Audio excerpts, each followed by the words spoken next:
Hi friends, welcome back to my channel. ఈరోజు topic వచ్చేసి March 4th current affairs video. So ఎవరైనా మన ఛానల్ని కొత్తగా చూస్తున్నట్లయితే ప్లీజ్ సబ్స్క్రైబ్ చేసుకోండి, లైక్ చేయడం మాత్రం అసలు మర్చిపోవద్దు. ఈరోజు ఫస్ట్ టాపిక్ చూస్తే కనుక జానపద నృత్యం. పావాయి అనే ఒక జానపద నృత్యం. ఇది ఏ స్టేట్కి సంబంధించిందంటే రాజస్థాన్ స్టేట్కి చెందిన ఒక జానపద నృత్యం అన్నమాట. సో ఇది ఎందుకు న్యూస్లో ఉంది అంటే దీనికి ఒక కళాకారుడు ప్రవీణ్ ప్రజాపత్ ఈ బావాయి అనే నృత్యాన్ని తలపైన 18 గ్లాసులు దాని తర్వాత కుండ పెట్టుకొని ఈ నృత్యాన్ని చేసి గిన్నీస్ బుక్ ఆఫ్ రికార్డ్స్లో స్థానాన్ని దక్కించుకున్నాడంట. ఎవరు అంటే రాజస్థాన్ రాష్ట్రానికి చెందినటువంటి ప్రవీణ్ ప్రజాపత్. సో ఈ నృత్యాన్ని చేసి గిన్నీస్ బుక్ ఆఫ్ రికార్డ్స్లో చోటు అనేది సంపాదించుకోవడం జరిగిందనమాట. సో ఆ నృత్యం పేరేంటి, అది ఏ స్టేట్కి సంబంధించినదని గుర్తుంచుకోండి. అండ్ వచ్చేసి ఈ నృత్యాన్ని మహిళలు మరియు పురుషులు ఇద్దరు కూడా చేస్తారంట. సో ఇది రాజస్థాన్ రాష్ట్రానికి చెందినటువంటి జాట్, బిల్, రాయ్గర్, మీనా, కుమ్హర్, కల్బేలియా వంటి తెగల సంబంధించినటువంటి మహిళలు పురుషులు ఈ డ్యాన్స్ అనేది చేస్తారంట. సో దీన్ని బ్యాలెన్సింగ్ డ్యాన్స్గా ప్రసిద్ధి చెందిందంట బావాయి.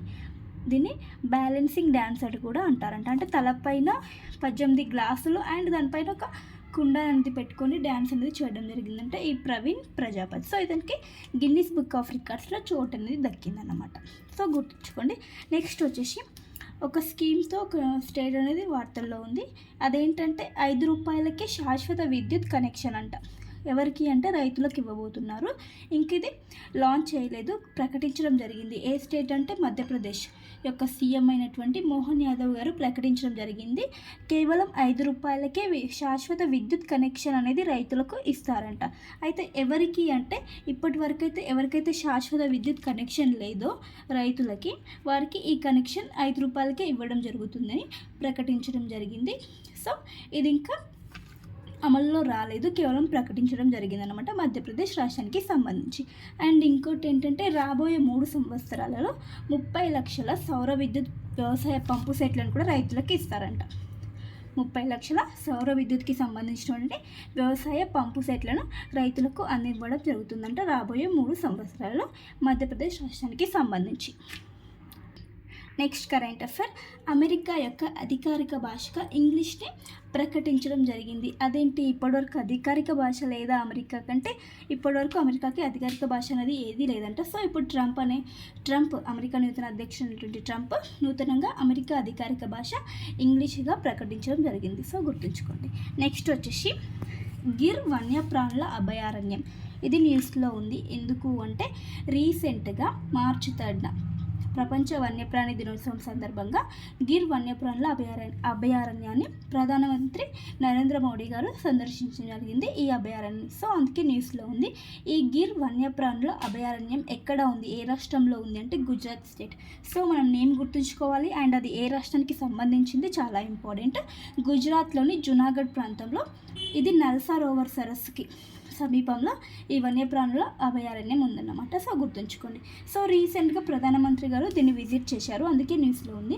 అయితే దేని సందర్భంగా దీన్ని విజిట్ చేశారంటే అక్కడ ఒక కార్యక్రమానికి ప్రధానమంత్రి గారు అధ్యక్షత వహించడం జరిగిందనమాట. సో అదేంటంటే national board for wild life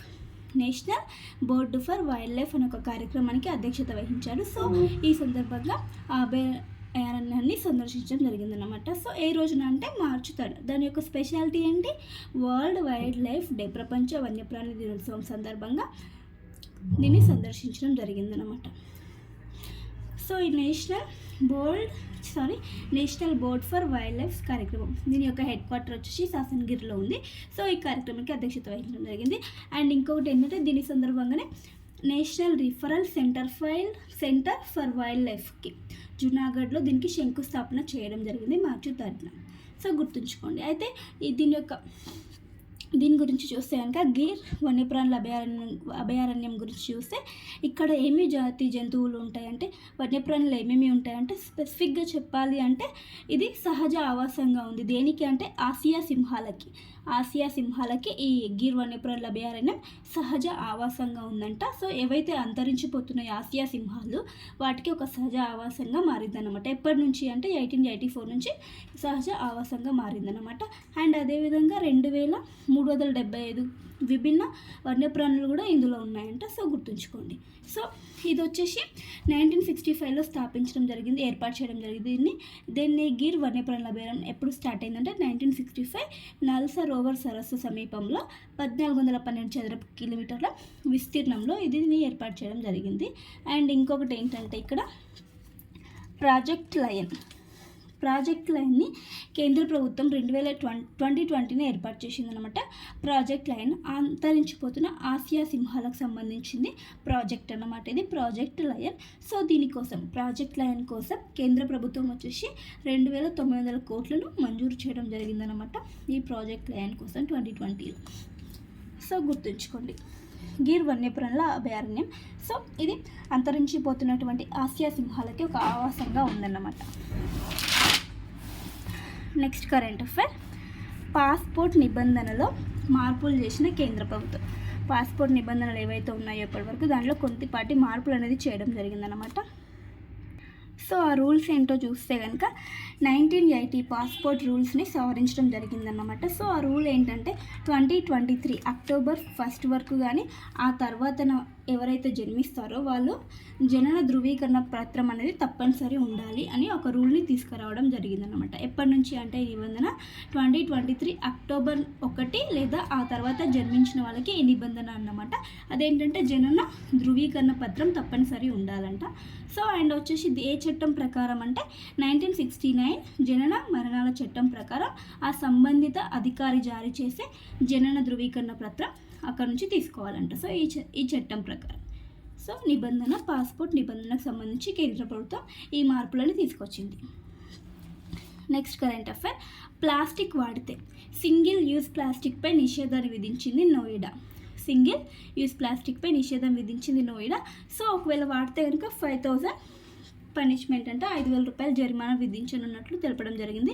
so plastic వచ్చేసి 120 మైక్రాన్ల కన్నా తక్కువ మందం ఉన్న వాటిపై నిషేధాన్ని విధించడం జరిగింది. సో గుర్తుంచుకోండి, సింగిల్ యూజ్ ప్లాస్టిక్పై నిషేధం విధించిన ప్రాంతం సిటీ ఏదంటే నోయిడా. నెక్స్ట్ కరెంట్ అఫైర్ వచ్చేసి ఐఆర్సిటిసి మరియు ఐఆర్సిటిసి అండ్ ఐఆర్ఎఫ్సి ఈ రెండు సంస్థలకి నవరత్న హోదా దక్కిందన్నమాట. సో ఇవి కేంద్ర ప్రభుత్వ రంగ సంస్థలుగా మారడం జరిగింది. సో ఈ రెండు సంస్థలతో కలిపి ఇప్పటివరకు నవరత్న హోదా కలిగిన సంస్థల సంఖ్య ఎంతంటే 26కి చేరడం జరిగిందంట. సో ఐఆర్సిటిసి వచ్చేసి 4270 కోట్ల టర్నోవర్ వార్షిక టర్నోవర్ని కలిగి ఉంది. నెక్స్ట్ ఐఆర్ఎఫ్సి వచ్చేసి 26,644 కోట్ల టర్నోవర్ని కలిగి ఉందంట. సో ఈ రెండు సంస్థలకి నవరత్న హోదా అనేది దక్కడం జరిగింది. సో గుర్తుంచుకోండి 26 ఈ రెండుతో కలిపి. నెక్స్ట్ వచ్చేసి నేషనల్ సేఫ్టీ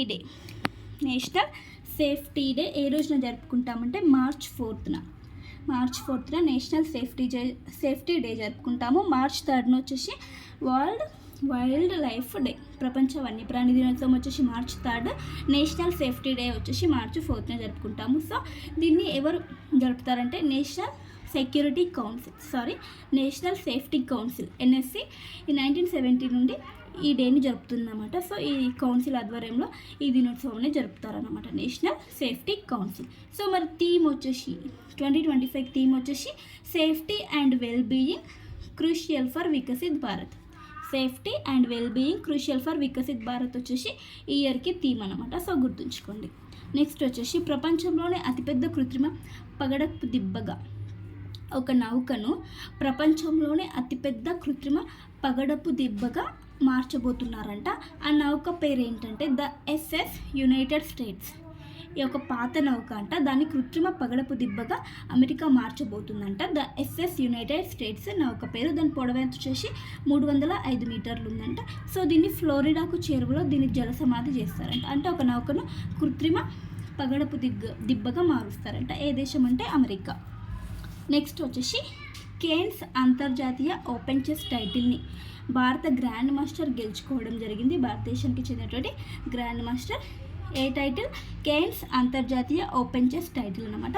సో ఎవరు అతనంటే పా ఇనియన్ ఈ టైటిల్ విజేత అన్నమాట. సో ఇది ఎక్కడ జరిగిందంటే ఫ్రాన్స్ వేదికగా ఈ పోటీలు అనేవి జరిగాయి. కేన్స్ అంతర్జాతీయ ఓపెన్ చెస్ టైటిల్ పోటీలు జరిగాయి ఫ్రాన్స్ వేదికగా. Next current affair, Laureus award రేస్లో రిషబ్ పంత్, భారత వికెట్ కీపర్ బ్యాటర్ అయినటువంటి రిషబ్ పంత్ గారు ఈ లారియస్ వరల్డ్ స్పోర్ట్స్ అవార్డ్స్ 2025కి నామినేట్ అవ్వడం జరిగింది. లారియస్ వరల్డ్ స్పోర్ట్స్ అవార్డ్ 2025కి నామినేట్ అవ్వడం జరిగింది. సో ఈ రేస్లో భారత్ వికెట్ కీపర్ బ్యాటర్ అయినటువంటి రిషబ్ పంత్ ఉన్నారంటే నామినేట్ అవ్వడం జరిగింది. సో ఇవ్వండి ఫ్రెండ్స్ ఇది ఇంపార్టెంట్ కరెంట్ అఫైర్స్. వీడియో నచ్చితే ప్లీజ్ లైక్ చేయండి, షేర్ చేయండి, అలాగే సబ్స్క్రైబ్ చేసుకోండి. Thank you for watching. Bye bye.